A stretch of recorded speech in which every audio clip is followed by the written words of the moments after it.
Guys, this is Elizabeth Kwan from Getty Grove. Yeah, I think I'm dealing with Grazon. And if you guys have dealt with Grazon, let me know what you've done. But I want to tell you something. I want to propose that this is not a weird possibility. And some of you know that already I'm obsessed with boron for health, for my own health. But there's really good reasoning to the fact that it's possible that boron could maybe reverse the effect of Grazon on your garden plants so that you wouldn't have to lose everything. Please like, subscribe so that you can see my results. They might be deadly to the plant, but at least it's worth experimenting on. You're gonna think I'm nuts, but like how many things can I relate to boron? But I have a case and I'm wondering if boron could actually reverse the side effects of Grazon. Okay, so I'll get to my reasoning behind it really quickly because some people are just gonna think that it's nuts. Should I show you some photos first? I was filming the other day and I was thinking to myself, you know what? This my onion plants are. I was listening to some videos, and I know that when you listen to videos or when you like learn about a new disease or something, and then you're like, I have this or whatever. So I don't know what I'm dealing with. Plain and simple. I don't know if I'm dealing with Grazon or not. But I think that there are some implications that I am. My onion plants are kind of pitty on the stem. I noticed that my kale was, okay, look at my potato plant. Look at my potato plant. Like it's kind of weird, crinkly on the edges. I mean, this could be a nutritional deficiency, but I actually know now that my uncle told me that my clay soil is white oak clay. And so it's a really nutritious clay and it's easier to garden in, and his grandma gardened it all the time. When he was growing up, of course, times are different now, and clay does hold on to herbicides longer than they should. But, okay, so let me show you now my... Okay, so, and here's a broccoli plant. And I noticed like that one new leaf. I mean, it could be a bug, but I don't know. This is my tomato plant. And some people might say, well, is there enough moisture in the soil? And I'm like, I think it's so. And a lot of them had the growth tip didn't seem great, but there's like a flowering. There's like flowering that's going on, that it wants to flower. But in the same soil, I do see some clover, and clover is sensitive to the Grazon. So here are some pepper plants of mine. They just look not so awesome. And they're all trying to put on flowers. Here are my beans. These are most sensitive to Grazon. Beans. Look at my beans. I don't know. They look exactly like the pictures of what Grazon looks like. Okay. So on to why I think that it is possible that boron could mitigate this is because what an aminopyride like Grazon does is it accelerates growth rapidly. It happens to be a byproduct of yeast fermentation of like beets or sugar cane. And it produces a hormone like Auxin, I'm not sure if I'm saying it right, Auxin hormone for growth. and it's plugging into the receptors in the plant and making it go hog wild, uncontrolled growth until it dies. Kind of reminds me of cancer.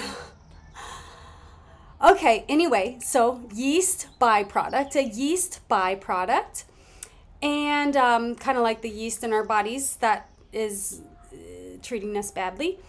Boron helps a plant grow by producing this kind of hormone. It is a regulator of it. Too much boron and it suppresses it. Mainly this Indole-Aceitic Acid, that is this hormone-like substance.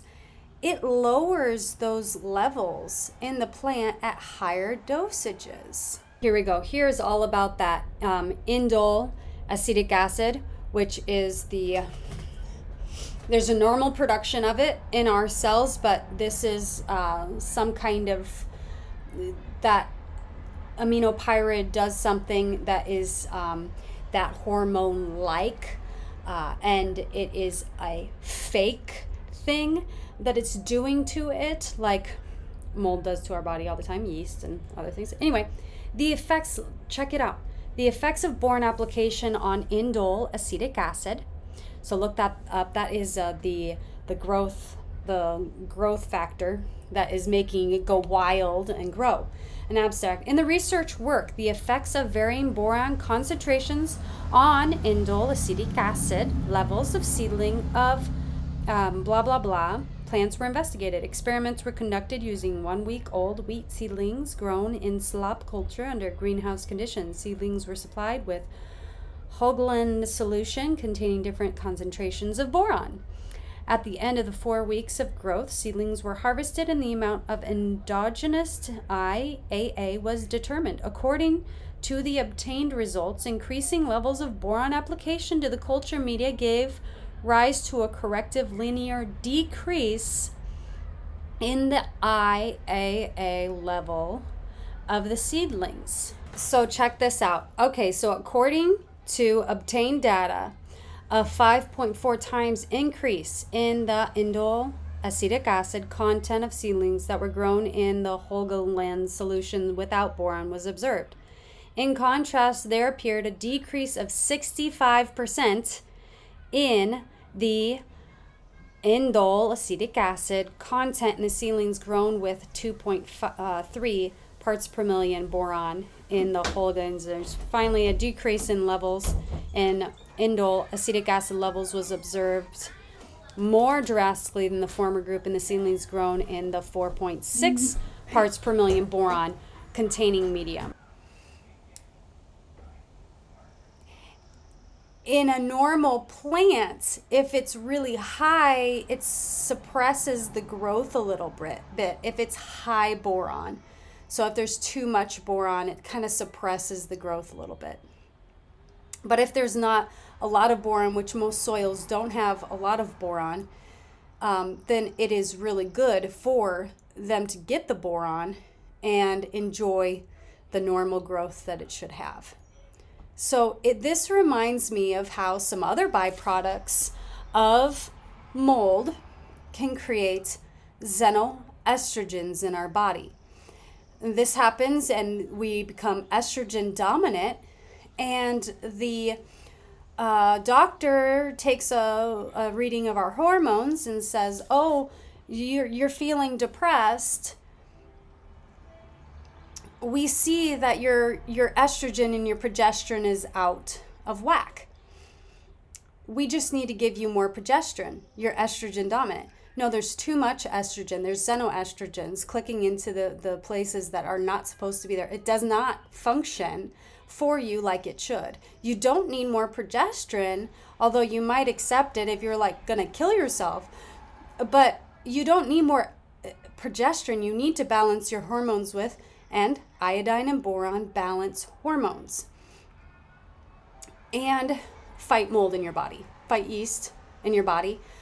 Put things back together in the body. Okay, moving on. So, I'm thinking, well, I can use a foliar spray.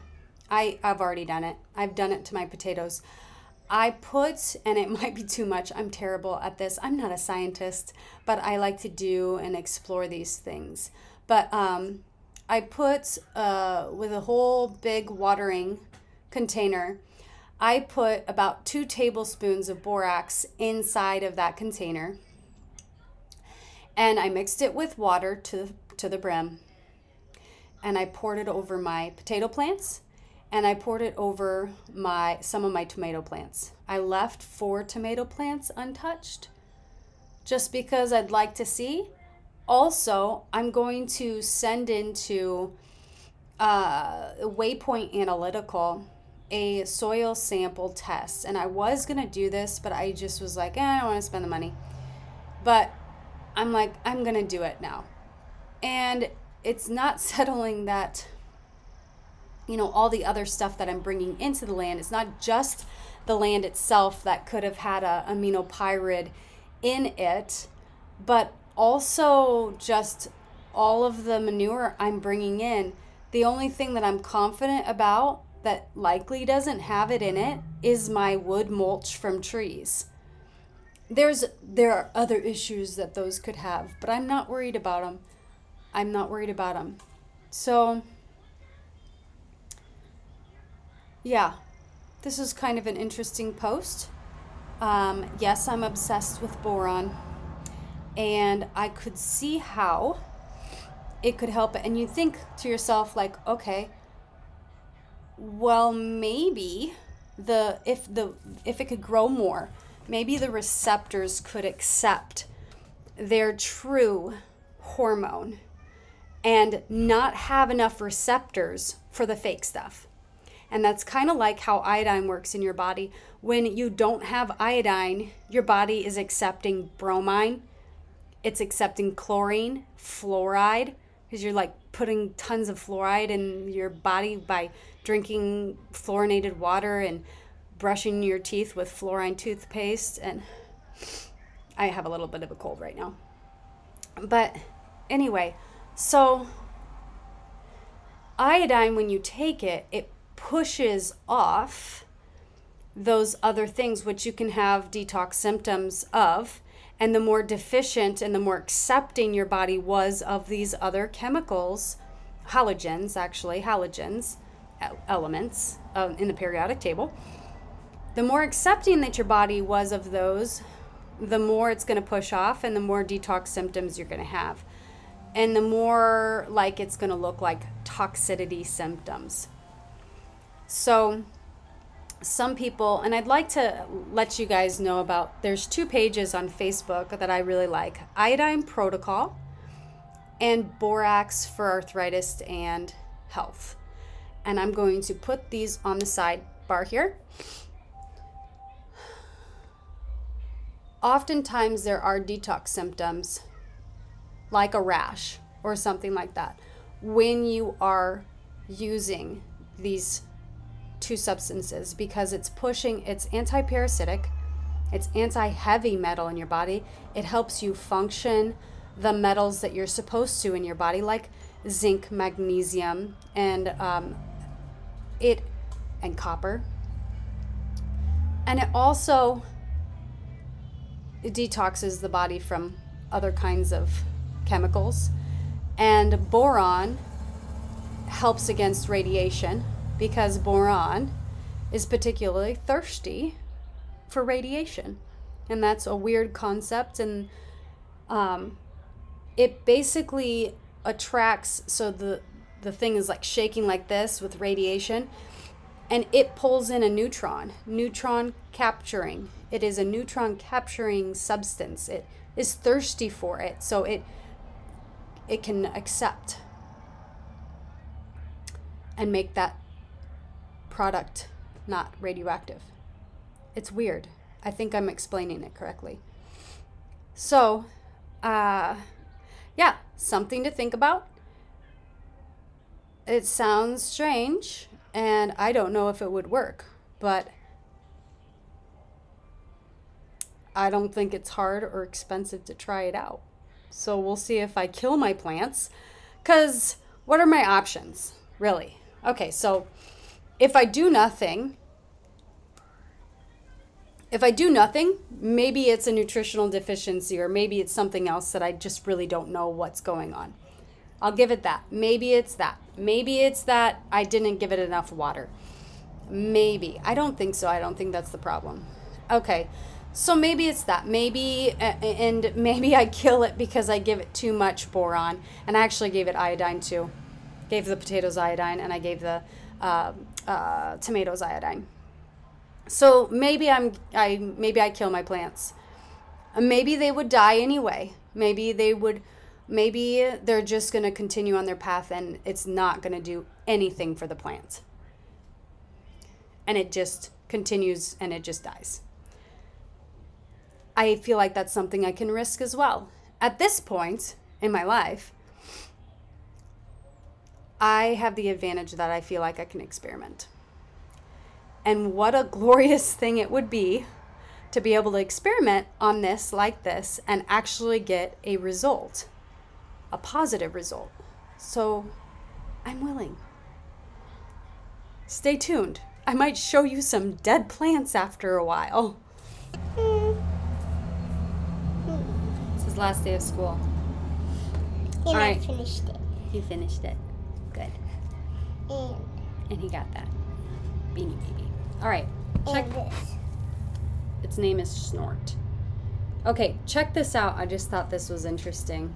Mechanisms on boron-induced alleviation of aluminum toxicity in citrus seedlings at a transcriptional level revealed by blah, blah, blah DNA analysis. So it basically made the expression of the genes related to detoxification of reactive oxygen species and aldehydes, dealing with glutathione, metabolism, cell transport, calcium signaling, and hormone signaling, gene regulations, and cell wall modifications. No, I have to